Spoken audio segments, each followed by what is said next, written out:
พ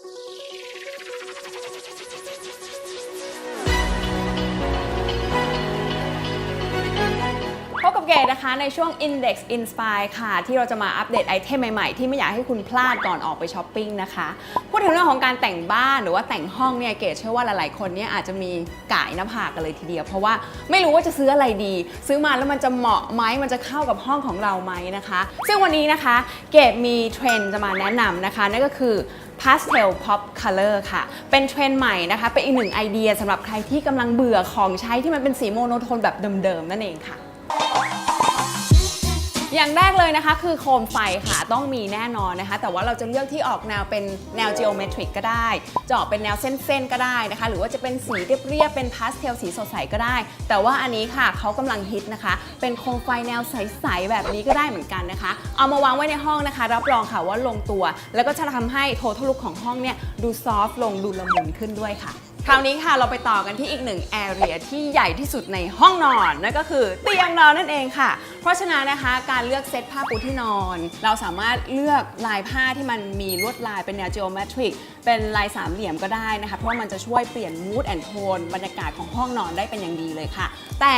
มันก็จะมีเรื่องที่ต้องพึงระวังนิดหนึ่งนะคะเรื่องของการ mix and match สีนั่นเองซึ่งถ้าเกิดว่าที่นอนของเราเนี่ยเป็นลายแบบนี้แล้วนะคะเพราะฉะนั้นปลอกหมอนเนี่ยก็ควรจะเป็นสีพาสเทลที่เป็นแบบซอฟต์ๆเรียบๆจะดีกว่าไม่งั้นถ้าลายเจอลายเนี่ยมันอาจจะเลี่ยนเกินไปนะคะอีกหนึ่งไอเทมที่เขากำลังอินแล้วก็ฮิตมากๆเลยตอนนี้ค่ะก็คือไอเทมที่เป็นแนวโปร่งแสงแบบนี้ที่เกดถืออยู่นะคะเป็นที่รองเทียนรุ่นเฮเดรียนต้องบอกว่าเท่มากแล้วก็เข้ากับแนว Pastel Pop ของเราสุดๆค่ะซึ่งฟังก์ชันของมันนะคะแน่นอนจะเอามาใส่เทียนซึ่งเป็นกลิ่นที่เราชอบก็ได้เพื่อสร้างบรรยากาศให้กับห้องหรือว่าบ้านของเรานะคะแต่ถ้าเกิดว่าใครอยากจะเอาไว้ใส่ของกระจุกกระจิกใส่อ c เซสซอรี่เล็กๆน่ารักก็ได้เหมือนกันนะคะอีกหนึ่งไอเทมเลยซึ่งเกดเนี่ยชอบมากนั่นก็คือเก้าอี้ค่ะที่นั่งเนี่ยดีไซน์ออกมาให้นั่งแล้วสบายด้วยแล้วก็ดูดีๆอีกทีหนึ่งค่ะที่ขาเป็นไม้หลายคนอาจจะงงว่าเอ๊ะเฟอร์นิเจอร์ที่มันมีส่วนผสมของไม้หรือว่าวัสดุที่เป็นไม้เนี่ยมันจะเข้ากับการแต่งบ้านแนว Pastel Pop Color หรอนะคะต้องบอกเลยว่าไม้เนี่ยนะคะเข้ากับการแต่งทุกแนวแน่นอนค่ะ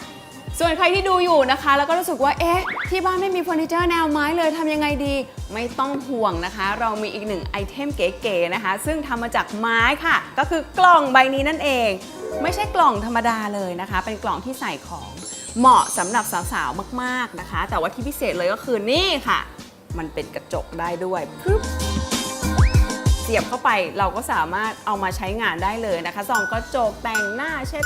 เครื่องสำอางได้หมดเลยค่ะและอีกหนึ่งไอเทมที่อยากจะแนะนำนะคะเหมาะสำหรับสาวๆด้วยเช่นกันค่ะก็คือนี่เลยค่ะเป็นที่ใส่จิวเวลรี่นะคะไม่ว่าจะเป็นแหวนนาฬิกาสร้อยนะคะที่สำคัญค่ะของหรือว่าไอเทมต่างๆที่มีวัสดุที่มีไม้เข้ามาเป็นส่วนประกอบเนี่ยนะคะจะทำให้โทนทุกอย่างเนี่ยมันดูซอฟต์ลงแล้วก็ที่สำคัญเลยเนี่ยเข้ากับการแต่งบ้านทุกแนวด้วยค่ะเพียงแค่นี้นะคะก็จะทำให้ห้องของคุณเนี่ยดูโดดเด่นแล้วก็มีสไตล์แบบ Pastel Pop Color แน่นอนค่ะ